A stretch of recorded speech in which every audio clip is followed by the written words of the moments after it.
Thank you for being here today. I'm excited to talk to you about a foundational, yet often misunderstood topic, phonics. Phonics is not just about teaching young children how to read. It's a critical component of structured literacy that continues to play a role throughout a student's educational journey, including in the older grades. But what is phonics?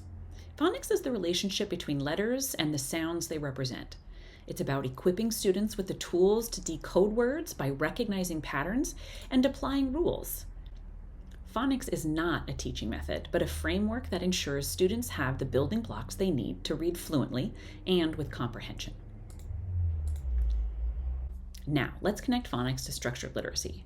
Structured literacy is an evidence-based approach to teaching reading. It's grounded in the science of how the brain learns to read.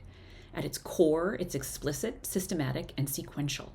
These lessons in phonological awareness, phonics, fluency, vocabulary, and comprehension are essential. But without phonics, structured literacy cannot achieve its full potential. Phonics provides the foundation for decoding, which is essential for the reading accuracy and fluency in children. When students decode accurately, they free up cognitive energy to focus on comprehension, the ultimate goal of reading. Phonics and orthographic mapping. Let's take this one step further by looking at the role phonics plays in orthographic mapping and what we know about how the brain learns to read. Orthographic mapping is a critical process for becoming a skilled reader. Orthographic mapping is how we store words in our long-term memory for instant recognition. And this process relies upon three key components. First, phonemic awareness, which is the ability to hear and manipulate individual sounds and words. Second, letter sound knowledge, understanding the relationship between the speech sounds and their corresponding symbols, or what we call letters, which comes from phonics instruction. If you have a student who has weak phonemic awareness, that needs to be shored up before you introduce phonics. Having kids try to attach a symbol to a sound they can't isolate will be fruitless. Number 3, repetition and practice. Connecting phonemes and graphemes, sounds and symbols repeatedly to secure words into the memory. Phonics instruction provides students with the tools they need to map letters to sounds efficiently. Without it, they struggle to store words accurately in their mental dictionary. And when orthographic mapping doesn't happen, students remain stuck decoding every word rather than recognizing words instantly. This impacts fluency, comprehension, and confidence. Skilled adult readers have typically mapped between 30,000 and 60,000 words into their sight word vocabulary. But this does not mean a special list of words that break phonics rules. A sight word is any word that we have mapped and is readily available to us without needing to decode it. Let's talk about phonics beyond early grades. Many people assume phonics is just for young learners, but it remains relevant in older grades, and here's why. It addresses gaps first and foremost. Students who struggle with reading most often are struggling with foundational skills and need instruction and reinforcement. Explicit phonics teaching can fill these gaps, enabling them to decode more complex words. The second reason is morphology and advanced phonics. Older students encounter multisyllabic words with Greek and Latin roots. Understanding advanced concepts in phonics and morphology allows them to read and spell these words accurately. Finally, supporting fluency. Fluent readers rely on automatic decoding skills, achieved through effective orthographic mapping. Phonics supports this automaticity, essential for tackling challenging texts in middle and high school. The impact of phonics instruction. The research is clear.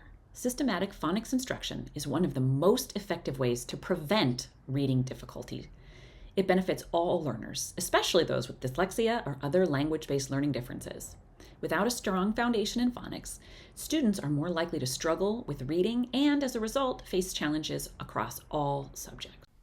Here is one of 2 quick and easy phonics activities you can use in your class. This can be used at any grade level, including older students. The idea is they have to go on a hunt for every kind of syllable they find in some sort of organic text, whether it be a textbook, magazine, newspaper. For every one they can bring to you, read, and spell, they get one of those items of candy. So if they find a CBC word, they would get 1 small Kit Kat, but they have to read it and they have to spell it. If they find an open syllable word, they would get a Rolo. Silent E words would get a Mike and Ike, one at a time. We want to save your pocketbook. You could do this with just 2-syllable types if that's all you've introduced, or all 6. You could also give bonus points for older kids who are finding different syllable types in combination to make one long word. Another activity you can do with younger kids is blending. The trick about blending, and this is Waffles, our disco dog. The trick about blending is to use only letters and sounds that you have taught the class. This is for practice. This is exactly what we do when we read. We just read the sounds, say them out loud, blend them together to map that word. So this is disco. Waffles, our disco dog, what we do is we follow along. We say the sounds where he stands. B, ul, ah, b. Then we say it fast. Blob. You can do this with more complicated phonics patterns as you get into 2nd and 3rd grade. K, oat, coat. Sound by sound blending is best with 1-syllable words. As kids get older, you can take syllables and put them together, but they wouldn't sound by sound. Instead, they would syllable by syllable blend. Phonics isn't just an educational buzzword at the moment. It's an essential component of structured literacy and the key to empowering lifelong readers. Its role in orthographic mapping ensures students not only learn to read, but also build a mental library of words for instant recognition, enabling both fluency and comprehension. Whether we're teaching a kindergartner to decode their very first word or helping a high schooler tackle advanced vocabulary, phonics remains a critical tool in ensuring all students succeed.